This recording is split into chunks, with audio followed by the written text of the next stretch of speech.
Hi, my self Balani sir, accounts Guru.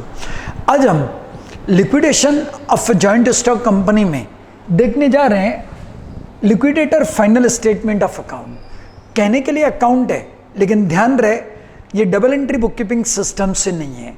It's simply a receipt and payment account made by the liquidator कि उसके पास पैसे कितने आए, उसने किस किस को पेमेंट की, कितनी पेमेंट की। अब आपको ये ध्यान रखना है कि उसमें पेमेंट का सीक्वेंस आप चेंज नहीं कर सकते। वो आईबीसी कोड के हिसाब से डिसाइडेड है, इंसॉल्वेंसी एंड बैंक्रप्सी कोड 2016 के हिसाब से ये डिसाइडेड है, तो उसका सीक्वेंस आप चेंज नहीं कर सकते, ये ध्यान रहे। तो इसके अंदर लिक्विडेटर जब पूरा लिक्विडेशन का वर्क कंप्लीट हो रहा है, एक स्टेटमेंट बना रहा है कि कितने पैसे आए और कितने पैसे गए। रिसिप्ट साइड पे normally cash and bank will be the first item, सबसे पहले ऑलरेडी वो कैश फॉर्म में है। Then amount received from realisation of asset, liquidator ने जो एसेट सेल की और पैसे मिले वो इधर लिखे जाएंगे। Very important, in case surplus from securities asset specifically charge in favour of creditor.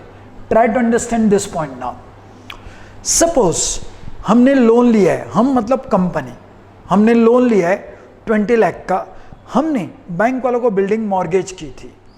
अब बैंक वाले बिल्डिंग सेल कर रहे हैं, ध्यान रहे बैंक वाले बिल्डिंग सेल कर रहे हैं, लिक्विडेटर नहीं। अगर बैंक वालों ने बिल्डिंग सेल की और उनको लेट अस से 24 लाख मिले, तो अपने लोन के 20 लाख अपने पास रखेंगे, 4 लाख एज ए लिक्विडेटर मुझे देके जाएंगे, मैं इधर 4 लाख लिखूंगा। We call it amount received from, in case of surplus, from securities, in case of surplus। उल्टा 20 लाख का लोन है, सिक्योर्ड क्रेडिटर नहीं, एसेट सेल की, उसको 19 लाख मिले, तो इधर आप कुछ नहीं लिखेंगे। 1 लाख उनको जो कम मिले हैं, उल्टा एज ए लिक्विडेटर मुझे उनको पे करना होगा अलॉन्ग विथ अनसिक्योर्ड क्रेडिटर, उनके सीक्वेंस में पे करना होगा।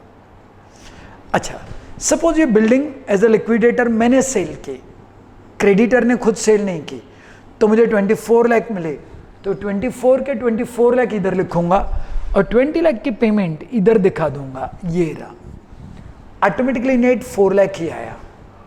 I repeat the example.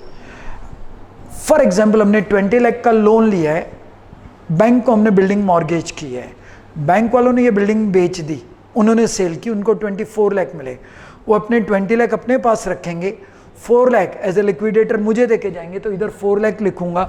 Payment इधर कुछ नहीं आएगी, मैंने कुछ पे किया ही नहीं। लेकिन ये एग्जांपल दूसरे एंगल से सोचो, ये एसेट मैंने सेल की, मैं मतलब लिक्विडेटर, और मुझे 24 लाख मिले, तो इधर 24 लाख रुपीज रिसिप्ट में लिखूंगा और 20 लाख की पेमेंट दिखाऊंगा, तो भी ऑटोमेटिकली 4 लाख ही आएंगे। Very simple, okay. Now call scenarios, अगर कोई कॉल सिनेरियोज है, हमने शेयर होल्डर से कॉल किया था, पैसे नहीं मिले थे, आज कंपनी वाइंड अप हो रही है, हम उनसे कॉल कर रहे हैं और अगर पैसे मिल रहे हैं तो वो रिसिप्ट में दिखाए जाएंगे। Calls from contributories. Now all of you know share holders they are having limited liability, but they are having the liability. For example shares they are of ₹10, 8 rupees are called and final call of ₹2 is still pending।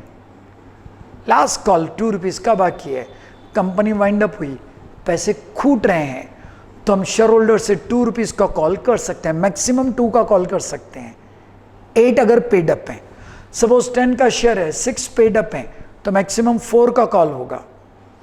तो calls की वजह से जो पैसे आएंगे वो receipt में दिखाएंगे। ये सीक्वेंस नीचे ऊपर हो तो प्रॉब्लम नहीं है,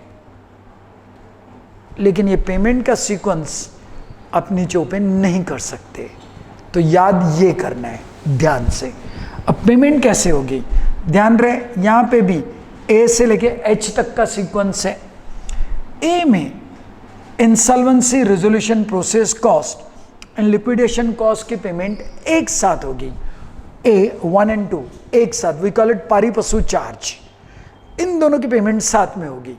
for example liquidation cost let us से 40,000 है, इंसॉल्वेंसी रेजोल्यूशन प्रोसेस कॉस्ट 10,000 है, टोटल 50,000 देने हैं, कंपनी के पास इमेजनरी 50,000 है ही नहीं, 20,000 है, तो ये 20,000 10,000 और 40,000 1:4 के रेशियो में 20,000 डिस्ट्रीब्यूट हो जाएंगे। फर्स्ट स्टेज पे कभी ऐसे होने वाला नहीं है, लेकिन ये एक साथ पेमेंट का मैं इंपॉर्टेंस समझा रहा हूं। तो इंसॉल्वेंसी रेजोल्यूशन प्रोसेस कॉस्ट, जब कंपनी बंद हो रही है तो हमने जो रेजोल्यूशन प्रोसेस किया उसका जो एक्सपेंस हुआ, जो लीगल फॉर्मेलिटीज है वो कंप्लीट करनी होगी, उसके पीछे खर्चा होगा, that is insolvency resolution process cost. Liquidation cost में क्या आएगा? लिक्विडेटर की रेम्यूनरेशन आएगी। इसके बाद लिक्विडेटर को ये अथॉरिटी होती है कि वो कोई टेक्निकल पर्सन को अपॉइंट करे जहाँ ज़रूरत हो। फॉर एग्जांपल कहीं पे बिल्डिंग या मशीनरी की वैल्यूएशन करवानी है तो लिक्विडेटर किसी टेक्निकल पर्सन की सर्विस ले रहा है तो उसको वो पेमेंट करेगा। It is a part of liquidation cost. Even उसको अगर ज़रूरत पड़े कोई क्लेम की, हमें ये देखना है कि क्लेम बराबर है कि नहीं, तो उसकी इन्वेस्टिगेशन होगी। उसके लिए भी लिक्विडेटर किसी टेक्निकल पर्सन को अपॉइंट करेगा जो इन्वेस्टिगेट करेगा कि कंपनी से जो पैसे मांगे गए हैं, क्लेम किया गया है, वो प्रॉपर है कि नहीं। उसकी कॉस्ट भी इसके अंदर आएगी। इवन कंपनी को अगर इंटीरियम फाइनेंस की ज़रूरत हो, सपोज कोई पेमेंट इमीडिएटली करनी है, कंपनी के पास फंड्स नहीं है, now liquidator is allowed to borrow the money on behalf of the company, और उसके लिए इंटरेस्ट पे करना पड़ेगा, तो इंटरेस्ट की पेमेंट भी लिक्विडेशन कॉस्ट का पार्ट है। It is from the date of liquidation to the date of payment और 12 months, whichever is less. In other words, he is not allowed to borrow the money for more than 12 months period. Okay, तो वो liquidation cost का part है। Then comes workman dues. Now Companies Act 2013 के हिसाब से जो workman का definition है वही रहेगा। आपके ढंग से कहूँ तो सिंपल लैंग्वेज में, normally those who are doing the physical work, वो लोग वर्कमैन के अंदर कवर किए जाते हैं। उनके जो भी पैसे बाकी होंगे वो और सिक्योर्ड क्रेडिटर्स की पेमेंट एक साथ होगी। अब यहाँ पे ध्यान रहे, ये जो आईबीसी कोड 2016 है उसमें सिक्योर्ड में फिक्स चार्ज, फ्लोटिंग चार्ज इस स्टेटमेंट में अलग नहीं किया है। सो नॉर्मल इंटरप्रिटेशन यही है कि secured creditors whether they are fix creditors having fix asset as a security और फ्लोटिंग चार्ज, दोनों इधर कवर होंगे। आज तक जो कुछ भी क्लैरिफिकेशन आई हुई है अलग अलग बुक्स में, उसके बेस पे मैं ये डिस्कस कर रहा हूं। आज दिन तक जितने भी बुक मार्केट में आए, हर एक बुक मैंने रेफर कर लिया है और उसके बेस पे ये आपके सामने एक्सप्लेनेशन दे रहा हूं। Then it will be C number, wages and unpaid dues to the employees, जो वर्कमैन के डेफिनेशन में नहीं है, बाकी एम्प्लॉयज की पेमेंट यहां पे सी नंबर पे होगी। Okay, for example those persons who are working in the office may be clerks, accountants etcetera. Now those who are doing the physical work, workman के डेफिनेशन में मैक्सिमम वो ही जाते हैं, और बाकी एम्प्लॉयज की पेमेंट अगर बाकी है तो वो नंबर सी पे पेमेंट होगी। देन कम्स फाइनेंशियल डेप्ट इनसिक्योर्ड क्रेडिटर्स। कंपनी ने कुछ फाइनेंस बोरोइंग किया है, अगर वो सिक्योर्ड हैं तो वो तो पेमेंट इधर हो गई बी नंबर पे, लेकिन अगर अनसिक्योर्ड हैं तो इसको भी प्रायोरिटी है।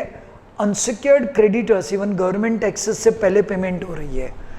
ये आईबीसी कोड 2016 से पहले ये पूरा सीक्वेंस अलग था।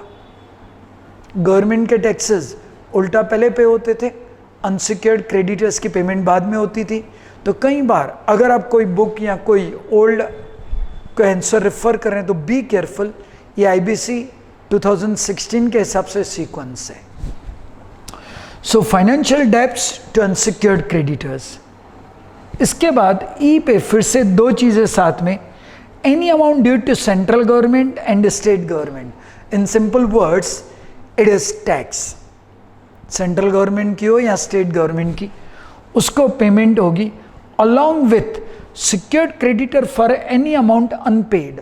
Secured creditor, I repeat, for example मैंने 20 लाख का लोन लिया था और हमने बिल्डिंग मॉर्गेज की थी, बिल्डिंग से 19 लाख मिले तो वो तो पेमेंट इधर हो गई, बाकी जो 1 लाख कम पे हुए थे वो इधर पे होंगे ई नंबर पे।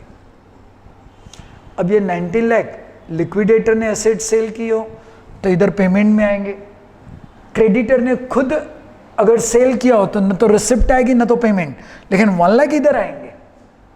20 लाख के सामने उनको 19 लाख ही मिले हैं, उन्होंने एसेट सेल किए, तो 1 लाख जो कम मिले वो लिक्विडेटर के पास क्लेम नोट करवाएंगे और ये पेमेंट आप गवर्नमेंट टैक्सेस के साथ यहाँ पे पारी पशु चार्ज एक साथ पे कर रहे हैं।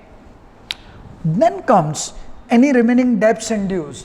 इन simple language again I will say they are unsecured creditors. जो भी सिक्योर्ड थे इधर आ गए, गवर्नमेंट के टैक्सेस आ गए।